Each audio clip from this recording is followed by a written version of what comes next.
Shalom ubracha and a good afternoon to you all. I just want to take this opportunity to thank you deeply for allowing me to share some ideas here. I've been asked to speak about our community and maybe what we consider quite unique about our community. It could be, you'll be the judge of that.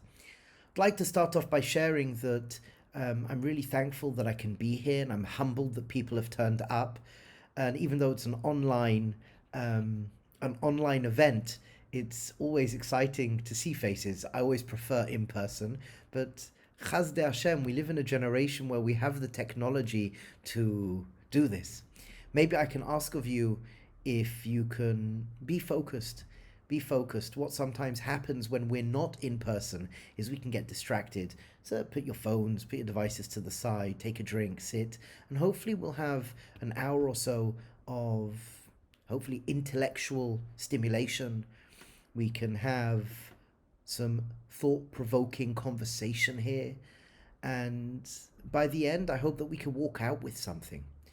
I'll just share with you that as we listen to what we're about to listen to, realize, come to understand, we don't take everything in.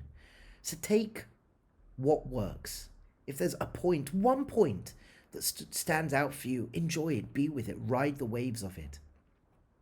And I hope as I speak to you, I can give over what I would suggest is a lot of information. You know, Chevra, I don't have the problem of what to say. I have a big mouth. I can talk. I don't have the problem of what to say. I would say my challenge tonight is what not to say. So I hope I'll be able to share something with you. I've been asked to speak about the human experience and maybe some challenges that we experience in our day and age. So the way I'd like to go into this is maybe speak about the human experience a little bit, then move into some of the issues we face, and then from there speak about how we deal with this in our communities. I think that's the way I'd like to go. And I hope, we'll enjoy ourselves and we'll walk out with something. Be'ezras Hashem Yisbarach. Let's start off, as we said, with trying to understand a little bit about the human experience. So what we can say through asking a question is each and every person is different. Each and every person is different. And what we can say further is that probably most people have their wants and needs. So we have different people on the planet, and everybody seems to have their unique wants and needs, and people have different preferences. However, I would say that if we would ask 1 million people, the question of what is a life worth living, I would say that most people would say similar things. So let's start off, for example, what is to you a life worth living? What do you want from life? We can ask, for example, important fundamental questions apart from what is a life worth living and what do you want from life? What are the ingredients? What's the science in order to create that life worth living? What's the ingredients? What's the science in order to answer the question of what do you want from life? I would say, for example, one of the deeper ideas is the art of fulfillment. We want to learn to craft and really cultivate a life of fulfillment. I think all of us may agree with that. I would say other things that we would say similarly in living a life worth living, a fulfilled life, is we want a life of love. We want to have deep, meaningful, healthy relationships. We want a life which is fulfilling, a purpose-driven life. We want to, I would suggest, feel that we are growing and adding value to society, adding value to the world around us. Obviously, we want to be successful in finance and hopefully in these other areas of life. But I do believe that when we ask the question, what is a life worth living, most of us will say similar things.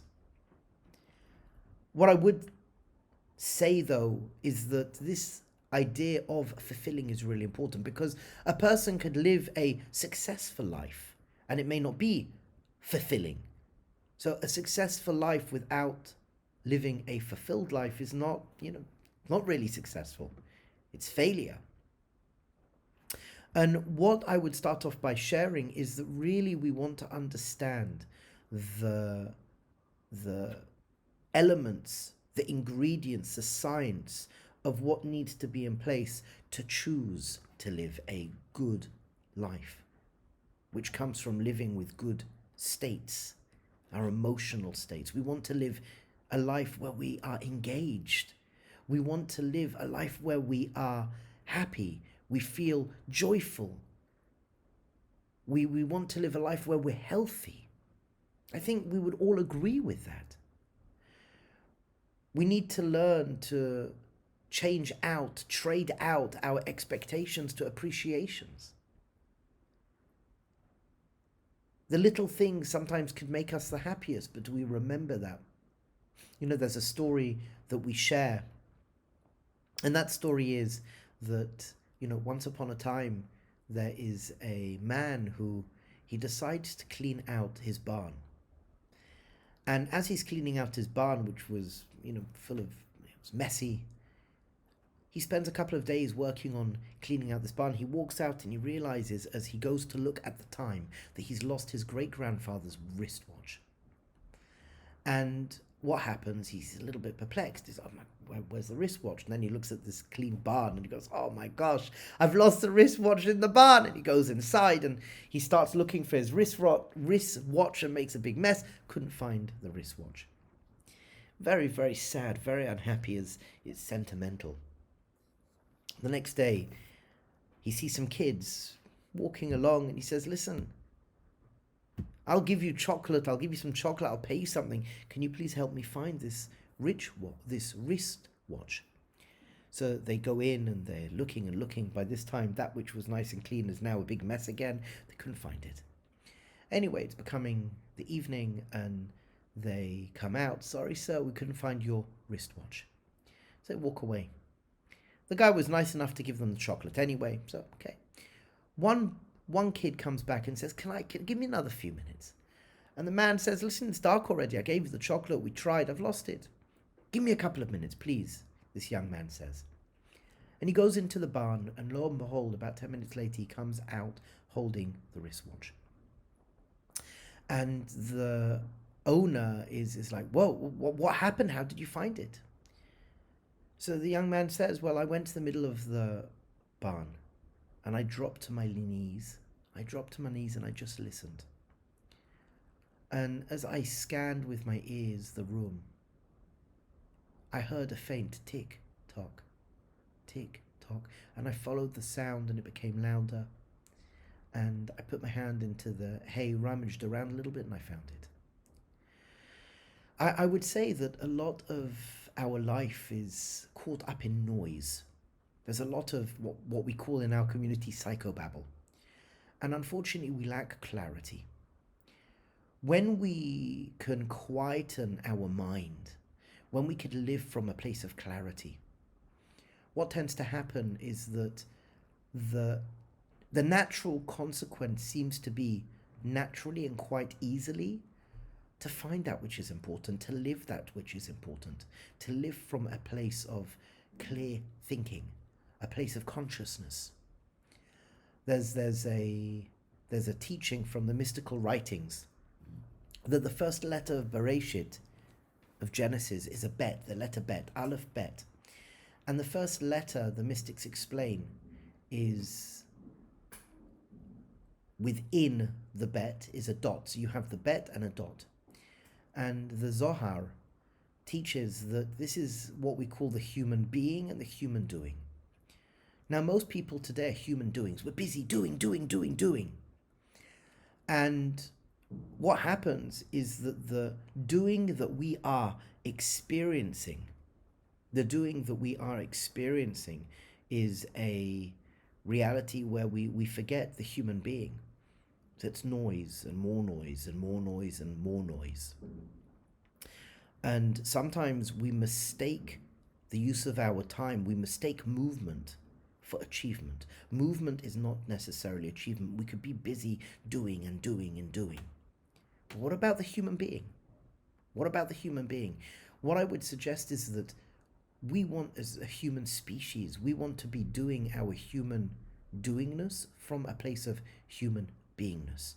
The dot in the bet of Genesis, Bereshis, is the human being, and the bet itself is a human doing, focused.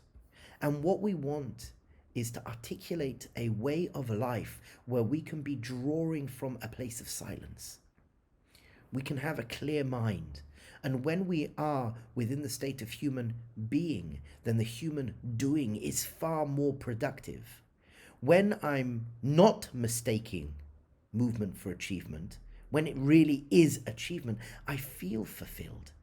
When I figure out what is important to me, what is a life worth living, what are my preferences, what are my wants and needs? Are they actually my wants and needs, or are they somebody else's wants and needs? Are they society wants and needs?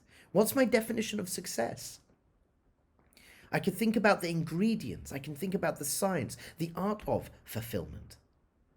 And these things are really important because so many people, I ask people all over the world, I ask people, like, what is success? And people usually start off the first level, the success, financial success, etc., etc. And then when I gently say, what about relationships? What about deep, loving, intimate relationships? Oh yeah, that's really success. That's 100%.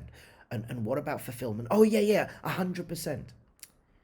But when there's noise, when we're living from a place of noise, when we're just living a human doingness without the human beingness, we fall prey to the superficial understandings of what, so to speak, fulfillment is.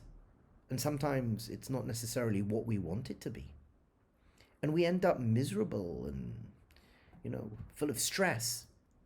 But when we have this proper articulation of actually what is important to me, what is a life worth living? What do I want in life? What are the ingredients? What's the science? What's the art of fulfillment?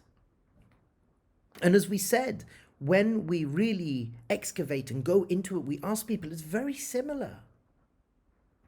We all want similar things. I would suggest that we all want good similar things.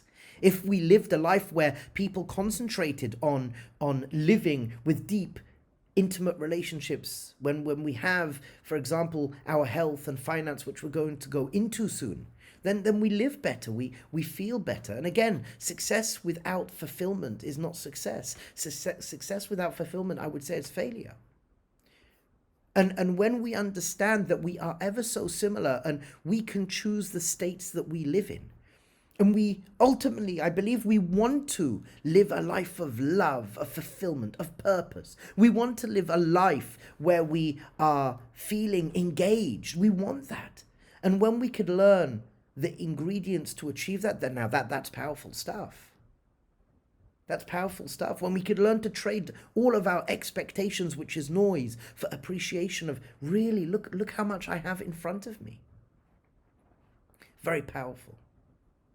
Very, very, very powerful. And this leads on, why isn't this happening? Why isn't this happening? So the issue that we face, I would suggest, moving on from just a few words of describing ultimately what we want to live good, healthy, wonderful, wondrous lives. Why isn't that happening?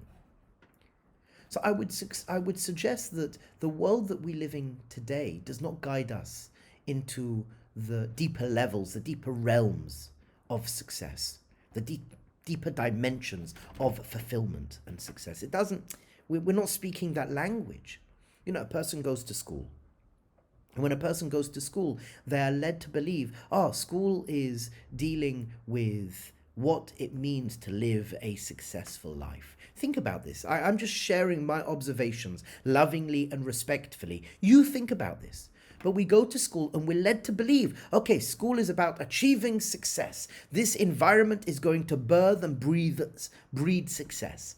So what are we told? If we learn these bodies of information and we get good grades, then we can move further from preschool to secondary school, from secondary school to college. And when we go to college, yes, if I learn this information, then I will get good grades and I can get a good job. And when I earn a good job, I can earn a good salary. And when I earn a good salary, then that is what a successful life is.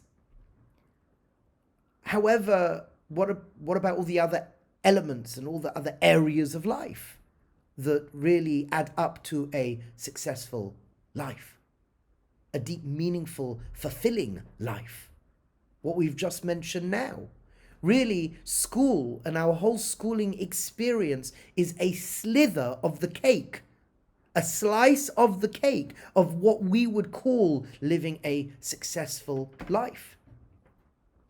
Because if we think about it, in truth, there are only a few areas that we need to master to live a fulfilling life. And unfortunately, because we're not guided to understand these different categories, most people dabble in the areas that they should be mastering. The average person is not living a life that they really want to be living. The average person dabbles in these important few categories. The average person is not living a fulfilled life. We see that. We look at mental health issues. Mamash, it's crazy what's going on. Anxiety, depression, stress, it goes on and on and on and on. So the average person dabbles in what I would suggest we need to master. And we're not being taught that in our school. We're not being necessarily taught that in the life that we're living. I will suggest to you in the next 10 to 15 years, you'll see big changes in this, because we can't go on like this. But the average person's not living a life which is super fulfilling. And that makes me sad. That makes me really sad. And I'm trying to do something about it through the teachings of my mentors. That they're the ones that really open this up to me. And I hope I'm just taking what they have shared with me in principles and I'm opening it up. Why? Because if you ask Yehoshua Gerzi, what are you passionate about? So I'm passionate about upgrading my life, and I'm passionate about upgrading the life of others. I get very happy when I see other people fulfilled, when I see other people and they're happy and they're joyful and they're balanced and they're mastering these few categories in life. That makes me really happy. That makes me very, very happy. And when we could master these, just literally it's a few areas, and we even just think about it. We have nutritious conversations about these few areas, which we are not being taught. We're not speaking about it enough. Then our lives are lived completely differently. You know, it's an amazing thing. One of my mentors, Rabbi Singer from the Lower East Side, who was nifted a couple of years ago, he would say that in life, there are 3 areas that we need to place attention upon. 2 areas, or like the most important gets forgotten very quickly, and then the next most important gets forgotten, and we're left with what's important but not as important as the other 2. And you'd say like this, that in life, as we mature, as we get married and we have our families, so we know that there is the world of responsibility, the world of financial responsibility, the world of education. And that's something that's really important. We have to pay our way, and most people end up, unfortunately, just placing their attention on that. But then there are 2 other areas which nutritiously and from a health perspective are very important: mental health, physical health. We have our relationships. We have husband, wife, children.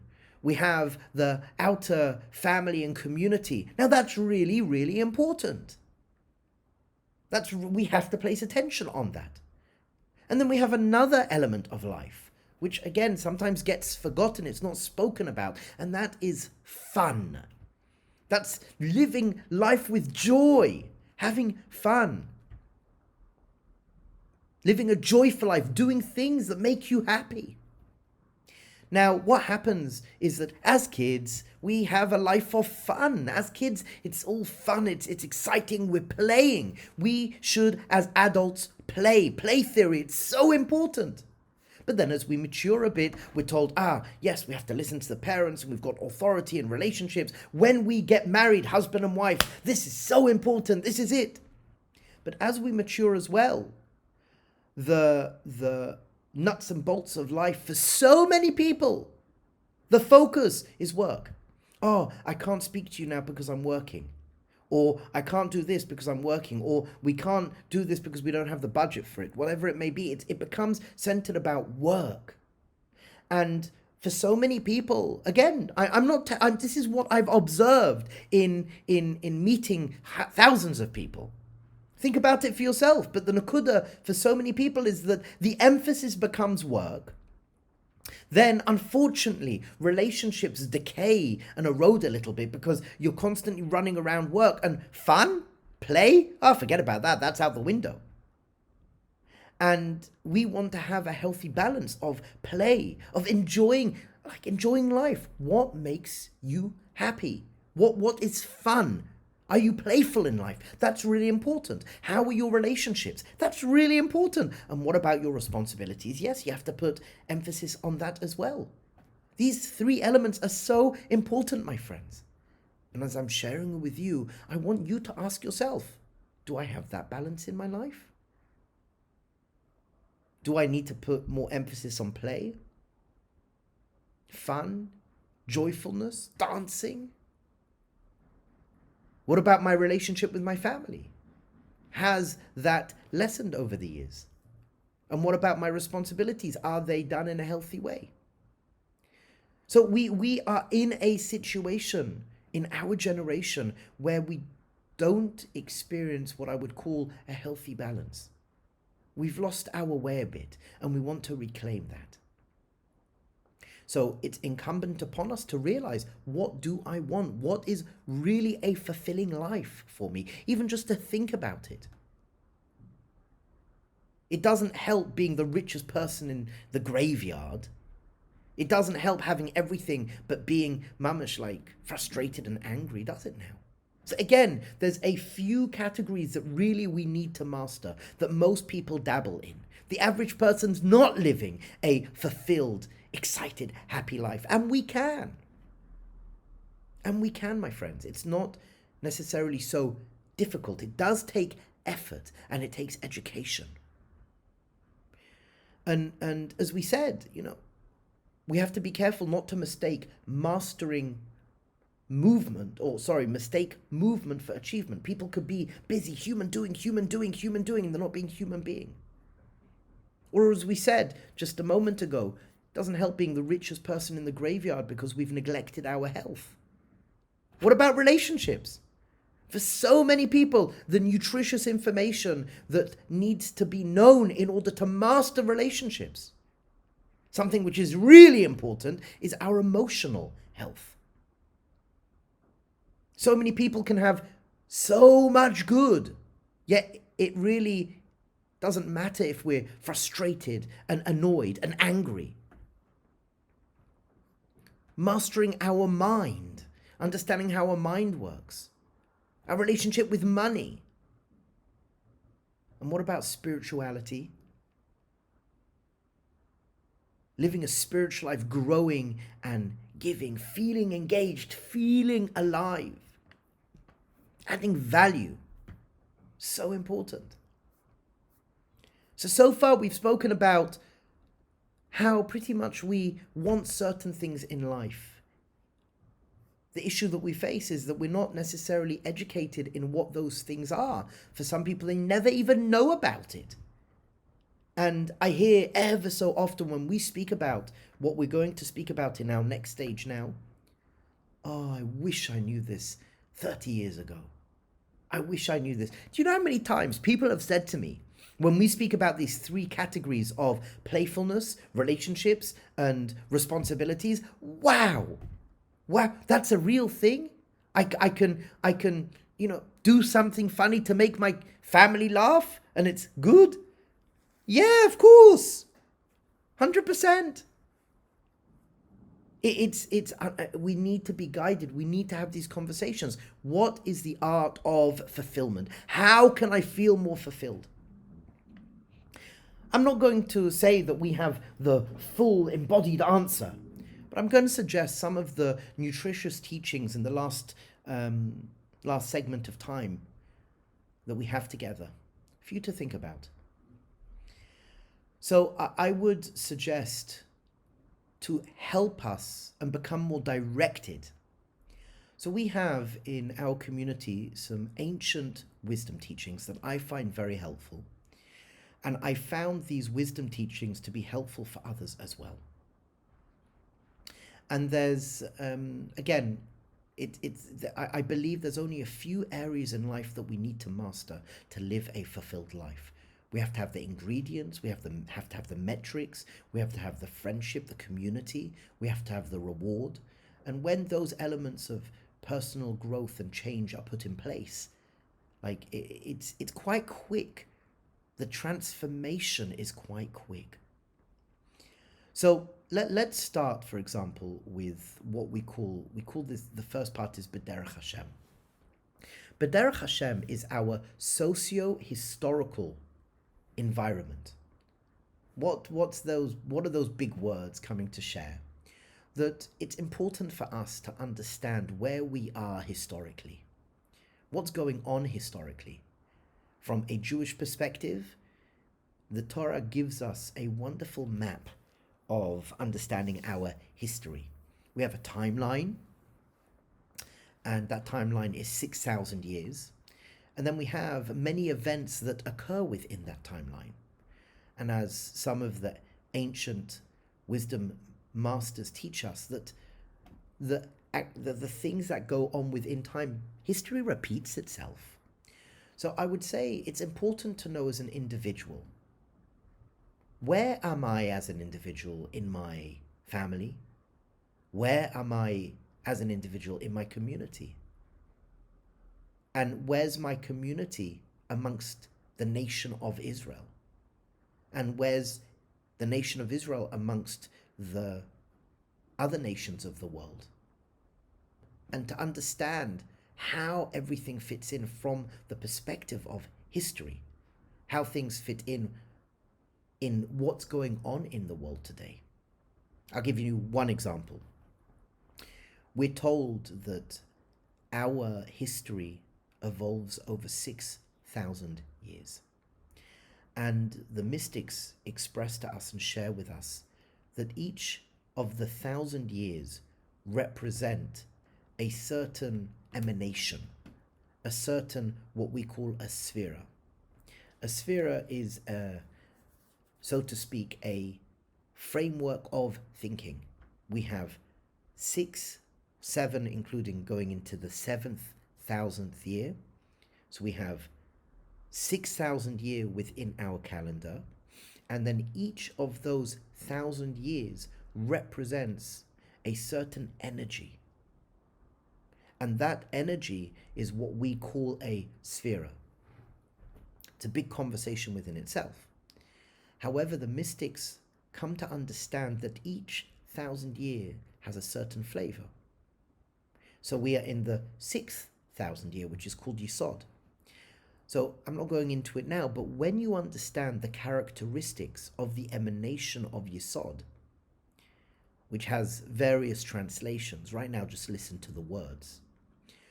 When we understand the characteristic of Yesod, this spiritual emanation, so everything that happens within this 1,000th year makes sense to the student of the Kabbalah. It makes sense. We're dealing with this and that. Politically, this is going on. Nationally, this is going on. Globally, this is going on. So if you understand the energy that's being expressed from this emanation called Yesod, which has its own characteristics and definitions, which we are not going into now, but just to give you insight, that we have a system within Judaism, a sophisticated system that gives us deep insight into what goes on in this particular 1,000 years, and where within the 1,000 years we're getting closer to the end of the 1,000 years. So we can come to understand, the mystics come to understand, wow, okay, this and this and this that's going on in the news right now, okay, that's forecast. Right now, the gender issues, for example, okay, that's forecast. That's part of this emanation of Yesod. Identity, that's mental health, okay, all of that. Relationships, okay, all of that's, you could see it clearly. And again, I'm not going into it as in an understanding. I'm just giving an overview that Judaism does have a sophisticated approach in our interface with time and where we are within our timeline. So the socio-historical orientation gives us insight into that. Where do I as an individual fit in globally? And what are the issues? What are the elements? What are the issues that are occurring in our day and age? And how does that relate to 1,000 years ago, 2,000 years ago, 5,000 years ago, 10,000 years ago? What are those patterns? So Judaism and the Torah does have something to share on that. So the first part of what I believe is important to master is a basic understanding of our socio-historical evolution. Understanding our history, where we are within our history, where I am as an individual, within my family, within my community, within my nation, within the nations of the world. And what is going on, and why is it going on, and how am I meant to relate and react to it? So the socio-historical orientation then leads into the second feature of what I believe we have to have a basic mastery over, and that's self. I have to understand who and what I am. We call this the architecture of the soul, das. We know, for example, it's interesting because last week I spoke to a group and it was a non-religious and non-Jewish group, and we were speaking about soul. And usually people say, oh, I have a soul. Well, it's fascinating to note, as I mentioned in Judaism, there are 5 parts to the soul. Really? 5 parts to the soul? We have 5 soul parts? Yes. Because once again, Judaism has a beautiful, sophisticated approach to understanding our architecture. We need to learn to become the mechanic over our machinery. We have different parts. We have a conscious part, we have a superconscious part, we have a subconscious part, and we have different elements within that. And self-mastery should include, who am I? Who am I more of? Who am I less of? Look at that. How do I experience this world? Oh, I experience this world through my thinking, my physical sensations. I experience this world through my emotions. Oh, wow. Well, am I them? Am I not them? Basic fundamental questions. What is the soul? How do I experience the soul? So we have the socio-historical orientation. But then the last sentence of that segment that I think I mentioned was, how do I interface with that? Well, the greater understanding of self that I have, the greater I can manage my emotions, the greater I understand how I work, how can I come to a place of silence? How can I achieve that place of clarity? How can I connect to my soul, my higher values? What are the experiential differences between the different parts of soul to allow me to gain a mastery over myself, that I can engage in life in a greater, more fulfilling way? Again, emotionally, if I've got everything good around me, but I'm frustrated, I'm annoyed, what's it worth? When I have the ability to develop a self-mastery, when I have the ability to maintain mental health and understand what mental health is, I can ask the questions, what do I want in life? What is a life worth living? So if I've got everything physiologically, environmentally, perfectly placed in front of me, but I don't know who I am and I'm owned by my emotions, I can't shake out of a negative emotion, as a dogma, as an analogy. So what's it worth? So mastery over self, architecture of the soul is the second part. Now, what we can share here is that understanding from a socio-historical orientation what's going on is very objective. There's a world outside of us. It's very objective. Things are happening in the world. And then the architecture of the soul is very subjective. It's very subjective. What's subjective is, how do I know that I'm not crazy or not? I have these experiences. How do I know it's not crazy? So we have to have something to bridge the objective world and the subjective world. And this is what we call the Arba Yesodot, the 4 fundamentals of what we should master to help interface my subjective of the architecture of the soul to the objective, the socio-historical orientation. The world out there is the objective we are suggesting right now, and the world in here is the subjective. How do I bridge the objective and subjective world? So we have something called the Arba Yesodot, these 4 fundamentals. And the 4 fundamentals work as following. The first fundamental is broken up into 2. Physical health and financial health. Physical health and financial health. That every single day of my life, I want to live physically alive. I want to have energy. I want to be strong and healthy.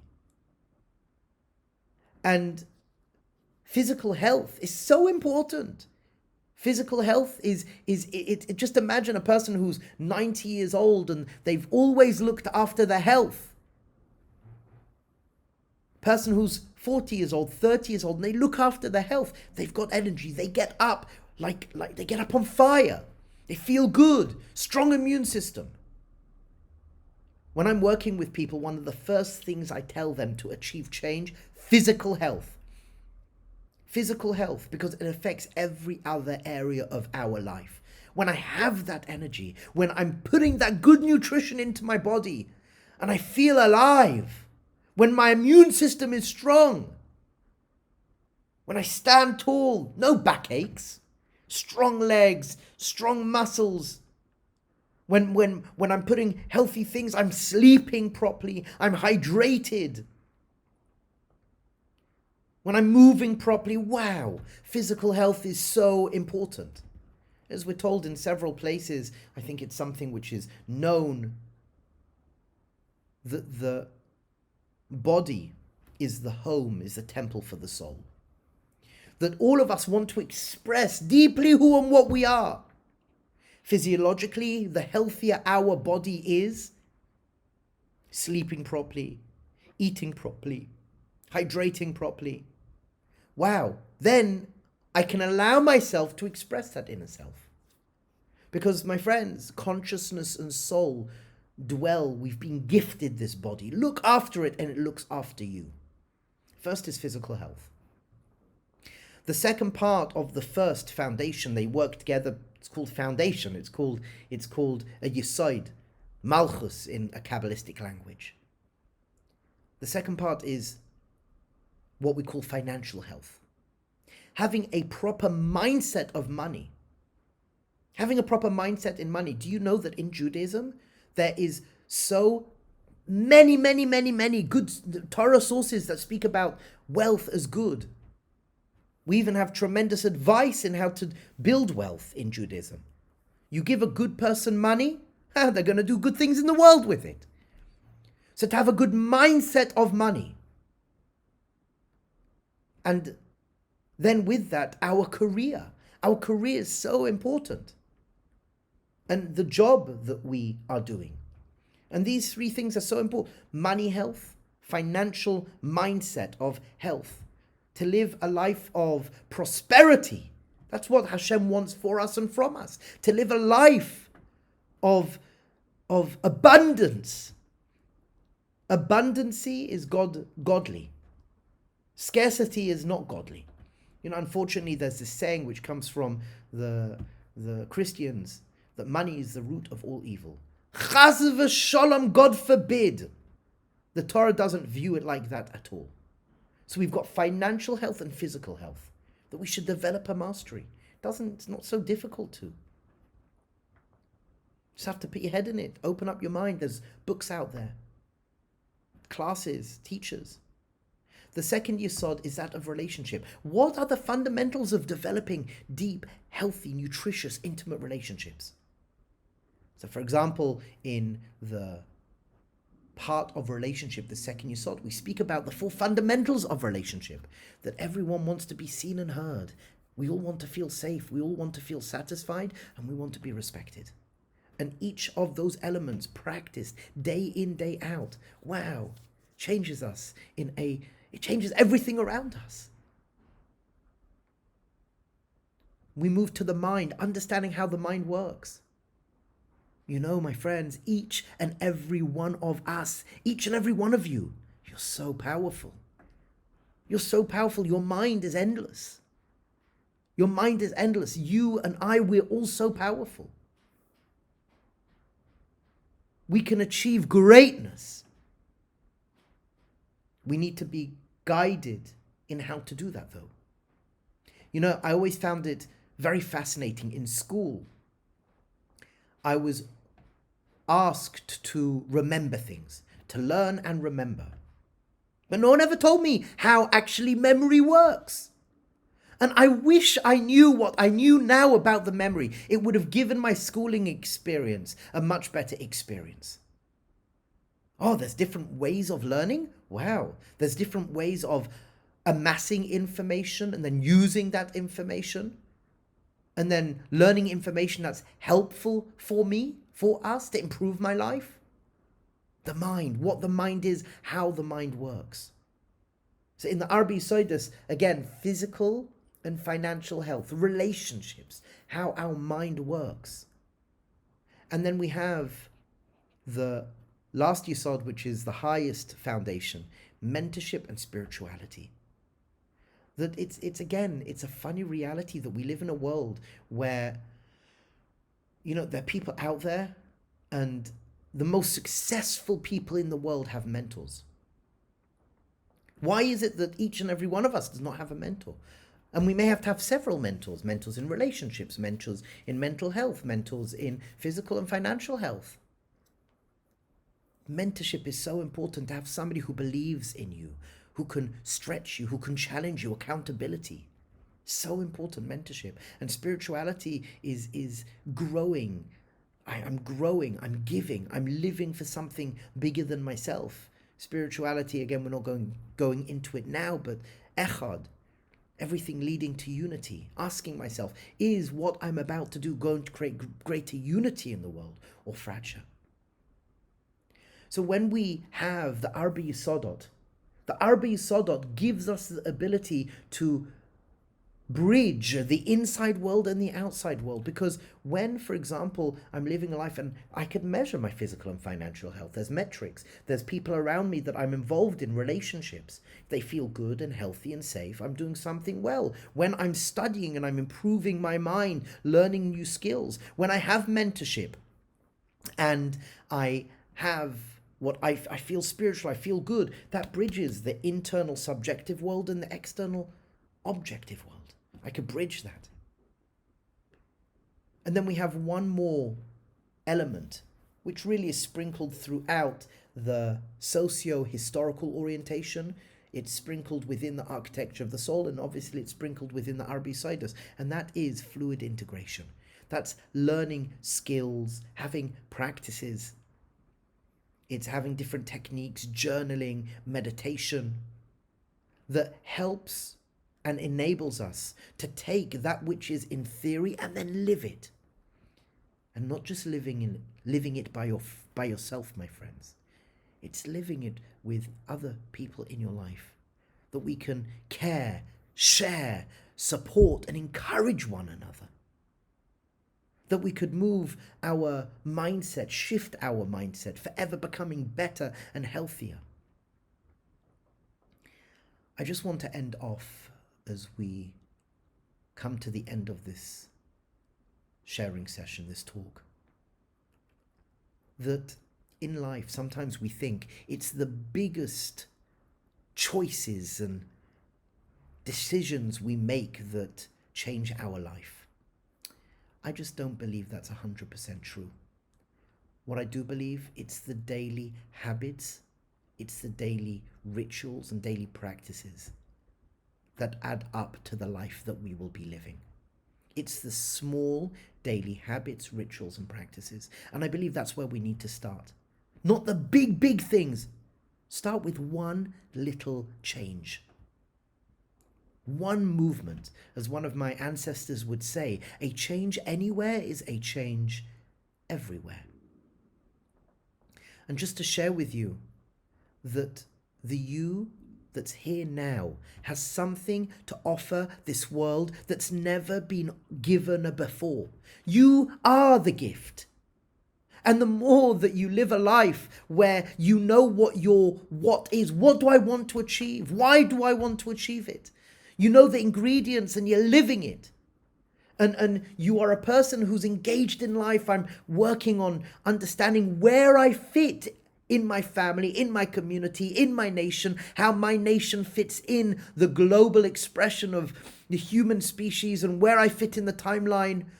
When I could take, for example, the architecture of the soul and build myself to understand how I work. When I can come to then experience the Arba Yesodot and place my attention again on mastering the few important areas of my life. And then having fluid integration with friends, with family, with community. Wow! When I could live a purpose-driven, fulfilled life, whatever that means to you. Because, as we said, each person has their preferences. Yes, it will be similar, but all of us have something to give. The flavor of what you have to offer has never, ever been given before. The you that's here now was never around before you were born, and once we graduate from this world, it will never be around again. You are the gift that has something tremendous to offer. And what I would suggest is go live it. Live a fantastically engaged, loving, healthy life.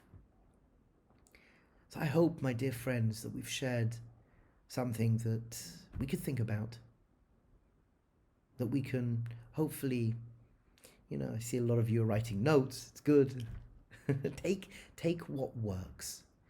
And I really hope for all of us that we live a tremendous, wonderful, and wondrous life. We can be present. We can always understand that my biography so far is not my destiny. That my frameworks of thinking, the way that I choose to engage in the present moment, that's what can make that shift to the left or right. I could choose right now, okay, I'm going to work just on my health for the next week. So do it. And what's it going to be? 10 push-ups. Or I'm going to drink a little bit more. I'm going to hydrate. Whatever you understood physical health means to you. Financial health? Yeah, you're right. I could pick up a book and I could think about financial health. Or the psychology of self. I could think about myself. How do I work better? I do need to manage my emotions and maintain my a better emotional health. Fun? Well, yeah, I do need to have more fun. Relationships?